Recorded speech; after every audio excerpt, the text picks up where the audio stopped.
Hey YouTube, Island Homesteader here. As most of you that follow my channel know, when Hurricane Sandy came through the Outer Banks a month or so ago, it took out our road on the north end of the island, which is the only road we had on and off the island. So since then, there's been a couple of choices to get off the island, and one of those is by a ferry to the mainland, which they put in place a couple of days after the storm, and that's a 2-hour ferry ride. Or a couple of weeks after the hurricane, they actually got a four-wheel drive only access road opened on the north end that you can drive out depending on the wind and the tide situations. We've had a nor'easter and some low pressure systems since the storm, and it's really made the situation at high tide impassable. So they only open the road during low tide and when the conditions permit, and it's only open from 5 a.m. to 10 p.m. So your only other option then is the ferries. So the day before Thanksgiving, my family and I got a chance to drive off the island and go visit in-laws for the Thanksgiving holiday. And on our way off the island Wednesday, we took some video that I'm getting ready to show you, so you can see just what it is that we put up with on a daily basis down here on the island since the storm, to get on and off the island. And there's a little bit of video at the end of our return trip on Saturday, just showing you what some of the problems are sometimes on the road. So here as the clip starts, this is the north end of Rodanthe, the area called Merlot Beach. It's an area that typically has a problem when we have hurricanes or big northeasters, with flooding and overwash and damage to the dune, damage to the road. This is actually the highway that we're driving on right now. This is the highway on and off the island. This is some salt water left over from the last time it flooded at high tide that morning. This is about 11 a.m. Wednesday morning, the day before Thanksgiving. And a couple hours after low tide, I think. I'm not sure exactly when low tide was that day, but you can see the water underneath that house there on the right-hand side. Obviously, that's not normal, but that's the way that house sits pretty much all the time now.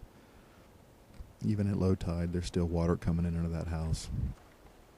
And here coming up, you can just start to see there in the center of the screen, you can start to see that black strip. That's the old highway that was destroyed during the hurricane. You can see some sandbags there on the right-hand side that used to be part of the dune system that was right beside the road.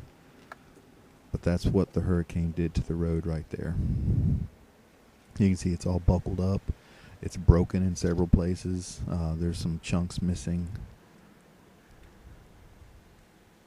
The surf is breaking right up onto the road, most of the time over it during high tide. These power poles right here had to be shored up and sandbagged. The power company was afraid they were going to lose them. That's our only power line on and off the island as well for our electricity, so they had to do some emergency work there. But that's what the road looks like. Obviously, before the hurricane, you couldn't see the ocean from the road. There was a 15 or 20 foot high dune there that was backed up by sandbags underneath of it and then sand put on top of it. And what they're going to have to do to fix it is replace those sandbags. There's anywhere from 1,500 to 2,000 sandbags that have to be put in place before they can tear the old road up and start making preparations to lay down a new road. And I think what I've heard, they can fill like 50 sandbags a day, usually on a good day. So we're still looking at several weeks of filling sandbags before they can even think about starting to actually lay the roadway.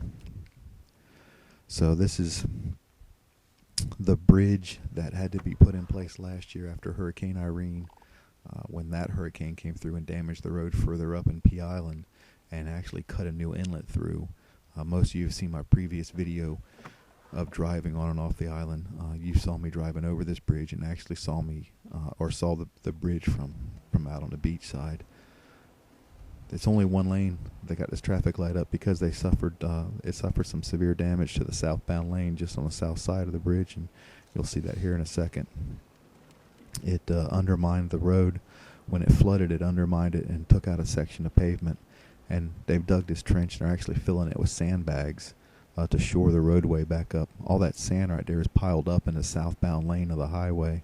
That yellow line is the middle. And then here's a section that was actually washed out.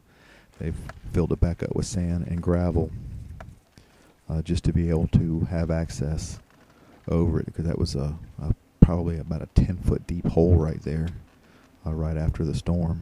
And there's also some damage here to the road leading onto the bridge and going off the bridge. You'll see it right here and hear this bump right here. That used to be pavement leading up to there. It had some damage there, and then the same thing on the other side of the bridge. But this is that temporary bridge that was put in place, like I said, after Hurricane Irene last year. Still no permanent solution that we know of anyway that's been proposed, and any work started on that. Just this erector set bridge that we have to drive on and off of. Then right here you'll see that this right here isn't normal for us. Usually this is nice smooth pavement right here. So, and this is a little further up past the bridge. You'll see that all this sand piled up here on the right hand side is all sand has been piled up after the storm.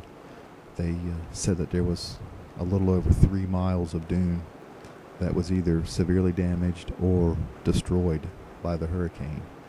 And all that sand was piled up on the highway. So they had over 3 miles of highway that they had to scrape all this sand up off of. And in some places it was 2 and 3 feet deep. And that's what all this sand is on both sides that you see in the piles there on the left-hand side and the piles on the right-hand side. That section of dune right there with some green grass on it is actually the original dune. You can see how high it was. And most places in between those few isolated high spots, it was just left flat after the storm. It was flat right to the ocean. So they spent several days obviously getting all this sand picked up off of the road and put back in a pile there on the right hand side so that you could be able to drive on and off. That's some of the original dune right there. You can see how high it was, and imagine how much sand there was in that dune system, and that's what you're looking at. That was all over the road.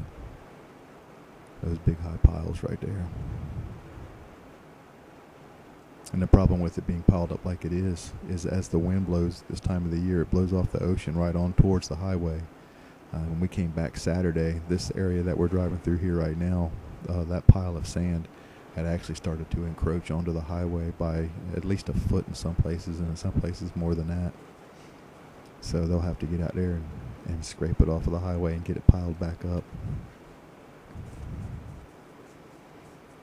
Coming up here shortly on the right hand side, you'll see some equipment and a big pile of rock. And there's actually some work going on the Organ Inlet Bridge. They're making these wired cages full of this rock that you'll see right here, and they're placing them around the pylons and underneath the pylons to help shore those pylons up. Those guys right there, that's what they're working on, is those mats full of rock. If you saw my previous video driving over the bridge, you know that this is the Organ Inlet Bridge. It's a 50-year-old bridge that's only was designed to last for 30 years. So we're already 20 years past the lifespan of this bridge. And there is a replacement bridge designed. It's been an environmental lawsuit after one another to stop the progress on the bridge. But that orange crane you see right there on the left was actually there before the storm. They're doing some site work and some studies for placing the new pylons for the new bridge. So there has been progress made in the direction of a new bridge, but obviously even if they started working today, we're still a couple of years away from having a new bridge. So we were told that during the hurricane the bridge suffered some cosmetic damage, that there was some damage to a section of railing, and that there was also some damage to some tensioning cables underneath the roadway that would have to be fixed. But then when we drove over this section you'll see coming up, I was a little surprised that they had actually tore up a whole section of the roadway. And this little piece right here actually caught me by surprise. That's a pretty hard bump with no sign warning you that it's coming. They've torn the roadway up there, so I'm not sure exactly what is going on the bridge right there, but I don't know if we've been told the whole story. And here's coming home Saturday, just that same stretch that we came through on Wednesday. Just a little different view. And this is what happens when somebody gets out on the road that doesn't quite know how to drive in the sand. It stops the whole road. They have to get towed off. It just slows the whole progress down. You'll see the cars lined up here in a minute. because they've closed the road down. And that's what the ocean looked like on Saturday coming home. There's the road, the old highway, the old sandbags. Those are none of those are new sandbags. That's old sandbags still. And here you can see the houses with the water coming up underneath them. And this is only about an hour after high tide, and the water still, it just stays underneath these houses. So I don't know what they're going to do up there. You'll see here in a second also that there's some cars on trailers, and some of these guys up here, you'll see right there, and there's another one right after this one. Some of these guys have figured out how to make a little bit of money off of this. They're actually charging people to tow them over the four-wheel drive area with cars that don't have four-wheel drive. So you can pay $25 and get towed across the sand, or you can wait in line.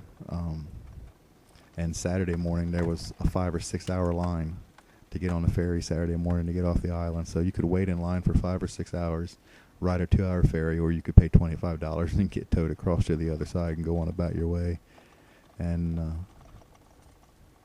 be out of there in a half hour. So anyway, just a little look at the road. This is just what we've been putting up with since the hurricane, and we'll probably be putting up with for weeks to come. So thanks for